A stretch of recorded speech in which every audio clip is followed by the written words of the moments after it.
বার্থডের দিন তো সবারই একটা এক্সপেকটেশন থাকে, আর আমার মনে হয় এই এক্সপেকটেশন লেভেলের থেকেও আমি বেশি কিছু পেয়ে গেছি। নর্মালি আমি যেরকম টাইমে শুই সেই রকম টাইমেই শুয়ে পড়েছিলাম, তো 12টার সময় সবাই উইশ করবে বলেই জেগেছিলাম। আর তার মধ্যেই দেখি আমার পার্টনার আর ফ্যামিলি মেম্বার মিলে আমাকে একটা মিডনাইট সারপ্রাইজ দিল। আমি বলবো না যে আমি এটা এক্সপেক্ট করিনি, তবে আমি এটা এক্সপেক্ট করেছিলাম হয়তো পরের দিনে কোনো প্ল্যান রেখেছে। আমি বুঝতে পারিনি যে রাত 12টায় আমাকে এইভাবে উইশ করবে।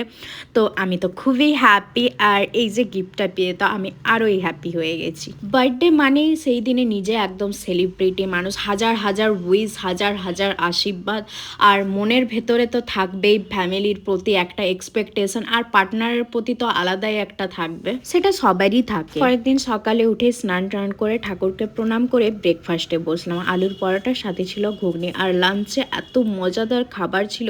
আর এই রান্নাগুলো করেছিল আমার পিসিমণি আমার জন্য। তারপরে চলে এলাম আমি আমার শ্বশুর বাড়ি। এখানে এসে তো আমার প্রতিবারই রাজকন্যা রাজকন্যা ফিল আসে। ওরা তো আমাকে বৌমা হিসেবে দেখেই না, মেয়ের থেকেও বেশি দেখে। তারপরে আমার পার্টনার আবার আমাকে একটা সারপ্রাইজ দিল।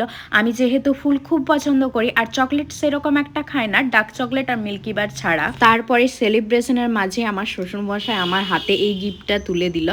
এটা দেখার পর আমার তো চোখে জল চলে আসছিল। সোনার কানের গিফট করলো আমাকে, আবার নিজের হাতে শ্বশুরমশাই আর শাশুড়ি মা মিলে আমার জন্য খাবার তৈরি করেছে। কতটা লাক্কি হলে এরকম ফ্যামিলি পাওয়া যায় তোমরাই বলো। ব্যাস নিজের নিয়ে বেশি কিছু বলবো না, বাট টাইম হলে সব শেয়ার করব। হয়তো আমার ফ্রেন্ড লিস্টে অনেকেই আছে, অনেক কিছু দেখার জন্য বসে আছে, বাট আজকে বাদ দিই। আমি তার পরের দিনে চলে এসেছিলাম কলকাতা। তো বার্থডের দিনে আমার দিদির আমার প্রতি অনেক কিছুই ভাবা ছিল, তো সেই দিন থাকতে পারিনি বলে আমার দিদি তার পরের দিনই আমার জন্য এই সারপ্রাইজ রেডি করে রেখেছিল। এগুলো তো আমার খুবই ভালো লাগছে, বাট আমার ফ্রেন্ড লিস্টে যারা আছে তারা বোরিং হয়ে যাচ্ছে। আজ 3-4 দিন ধরে আমার একই পোস্ট, কিন্তু কি করব বলো, তোমাদের সাথে না শেয়ার করেও আমি থাকতে পারি না। ব্যাস তোমরা বিরক্ত হও না, তবে বলছি আজ আর কাল বাস আর আমি আর বার্থডের পিক আপলোড করব না। যেহেতু আমি এতটা বিজি ছিলাম তাই ভিডিওর ক্লিপ নিতে পারিনি, তো আগেই বলে দে সরি। আর ভিডিওটা পুরো দেখার জন্য থ্যাংক ইউ।